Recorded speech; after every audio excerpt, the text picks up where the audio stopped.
Hi,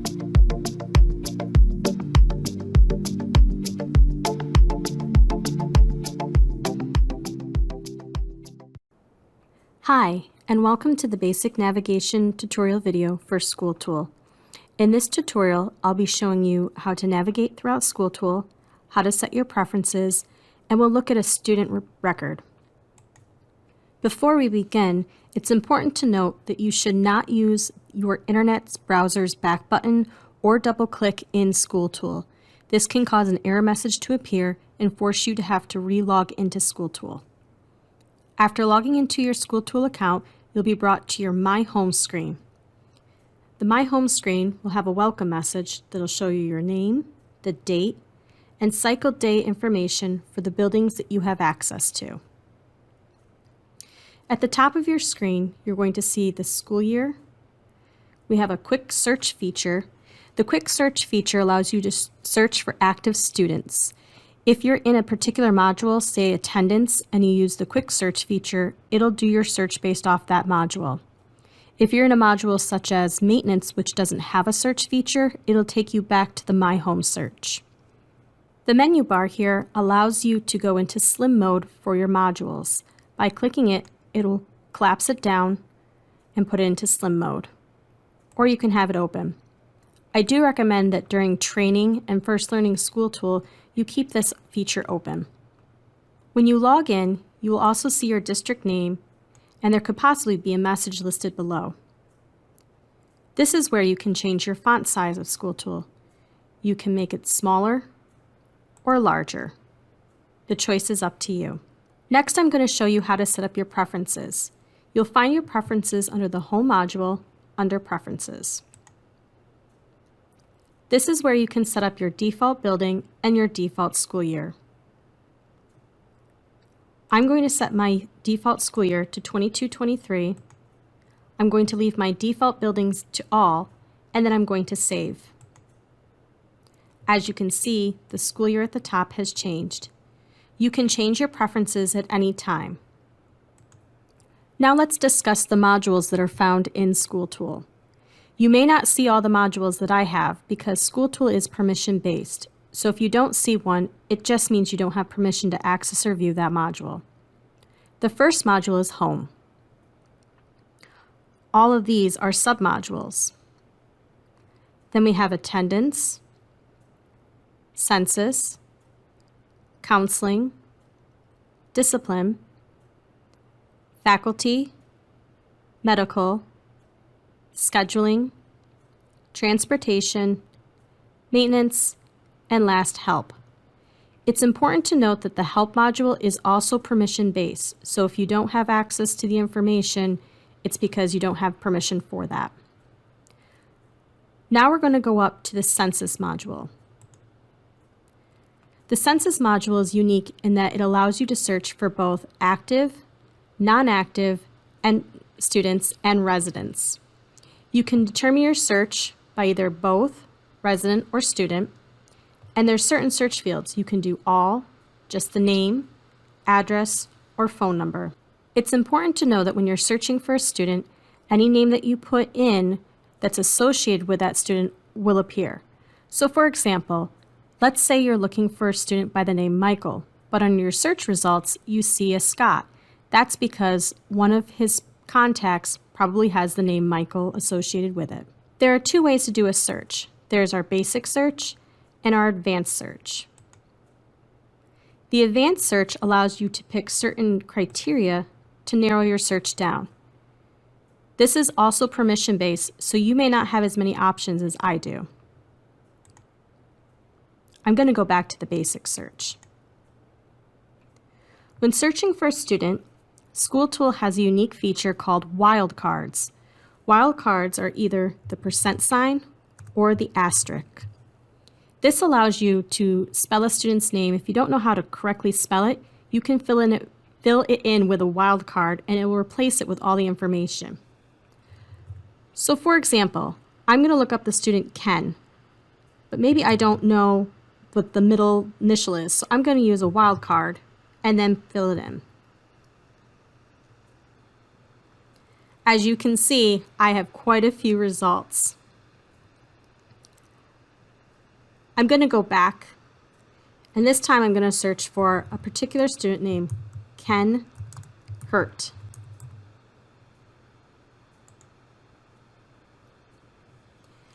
As you can see, I've got 2 results.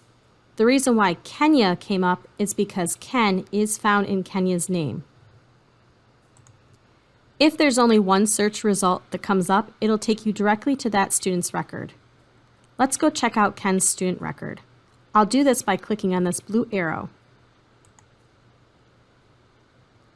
Now I'm on the student's personal record.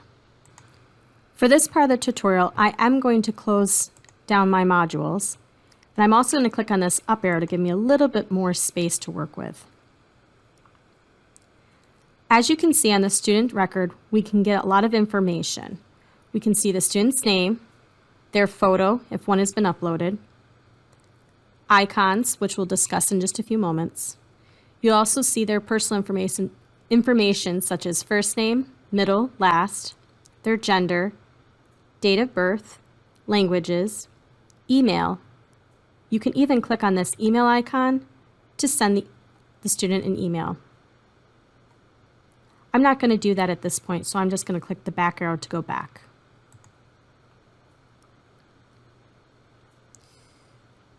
You will also see the student's ID number. You can search for a student by typing in their ID number into any of the search boxes. You'll see their resident address, and if you click on this house icon, if they have a separate mailing address, it'll appear as well. You can go back and forth between the two. You'll see the student's phone number, their grade, class of, cohort, which just means the year that they entered high school, locker information. If you mouse over the locker, it'll give you the combination, if you have that permission. You can see their counselor, and you can also email them just like we did with the student. You'll see their enrollment type, their building, and home district if they have any. The information found in green here is known as the student locator text. This will tell you where the student is based off of their schedule. Let's go back and discuss the student icons. These are student alert icons, and you can mouse over and get more information. This icon is the student view dashboard. The student view dashboard will give you information about attendance, discipline, assessment data for that particular student. We also have medical alert, IEP information, RTI information, and these are custom alerts that can be set up by the district. Now I want to review the contact information. By scrolling down, we can see Ken's contacts. He has quite a few. We can also see any siblings that are attached to his account. When looking at the contacts, the contact that is in this first box, that will be the primary contact. This is noted by the house icon, and if we mouse over it, it says primary. You can choose a different primary, but a student account can only have one. You'll also see the mail icon. This means that the contact will receive letters, report cards, any mailings that will go home to the student. The green up arrow is the pickup. This designates that this contact is allowed to pick the student up from school. The red flag is a custody alert. If you see this flag, you'll also notice that the Contacts tab has a red circle dot next to it. This lets you know that there is a custody alert for that student. Next, you'll see the parent portal information. If you mouse over this, you'll see the last login date. It's important to know that for parents to have parent portal access, they need to have an email listed on their account. As we can see, Ken's 2 first contacts, their address is underlined. This means that they live at the same address as the student. So if we scroll up to Ken, we'll see, let me switch it back to his residence, you'll see that his address here matches the address of his first 2 contacts. The other thing I want to point out is this phone icon. This is the view call order. This comes in handy when trying to figure out who you should call in case of an emergency or if the student needs to be picked up. By clicking on this icon, it'll drop down the order. As we can see, the order for Ken is to call his mother first at home and then her cell phone. You can also edit the call order. You can add from this list to this list and also remove, and you can change the order. So let's say I wanted to add his father's work number, and I want to make that the second call.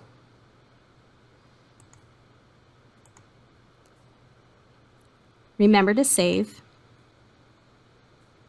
And now if I view the call order, I will now see that his mother should be called first at home, then his father at work, and then his mother's cell. Looking at the upper portion of the screen, we'll also notice that there's a red circle next to the Notes tab. It's very similar to the Contacts tab. If you notice a red circle next to the Notes tab, that means there is an order of protection for that student. Let's take a look at the Notes tab. Here's where you can enter various types of notes to the student account. You can select Note or Order Protection. Order protections can also be edited and deleted. We're going to leave Ken's order protection the way it is for right now, and let's look at notes. I can create a new note by clicking on the green plus. From here, there are 4 options you can choose. Global is available to all SchoolTool users. So if you create a note and mark it as global, all SchoolTool users will have access to this note. Building only, not passed with promotion. This note will become part of the student's record until they advance to the next building. Then the note is only visible to users whose building rights include that building where the note was originally created. Building only passed with promotion. That means it becomes part of the student's record and remains as they advance to the next building. And finally, we have personal. Personal is only available to the user who created the note.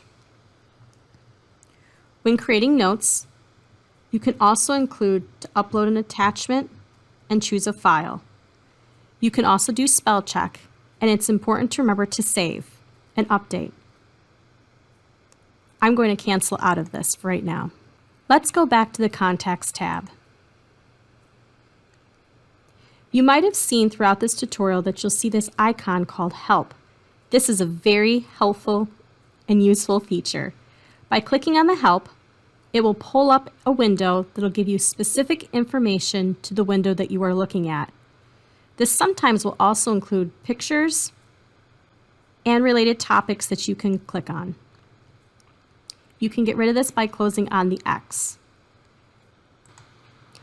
If we continue to scroll up to the top of the screen, you will see a list of modules that correspond with the modules on the side.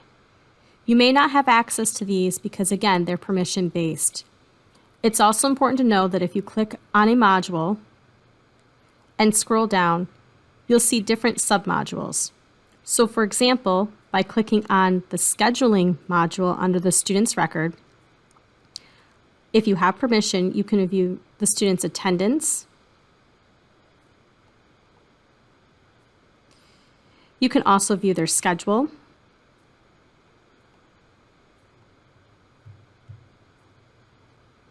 If I go to the Discipline module,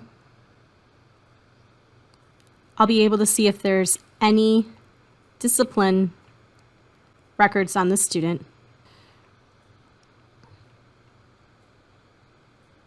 If I check out the Counseling module,